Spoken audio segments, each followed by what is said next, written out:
चौड़ी भैया लवड़ी माधव पुनर्वारे। अरे हम तो जाते गोवर्धन खुंदाइला कि माता पिता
का संगी और गांजा मांगे घिऊ रे और दारू मांगे जूता चप्पल सोच समझ के पिए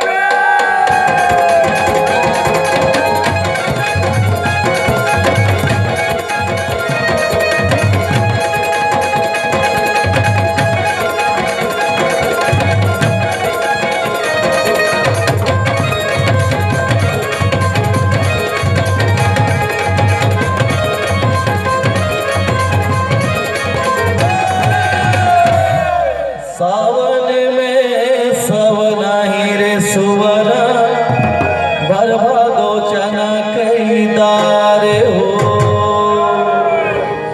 बालकपन में तोला गोदी खिलाए रे सुवना बाढ़े में कब आई हो काम हो।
ठाकुर जो हारे लाए हन संगी और पान सुपारी के कोरा रंगे महल मां बैठो ना मालिक रा।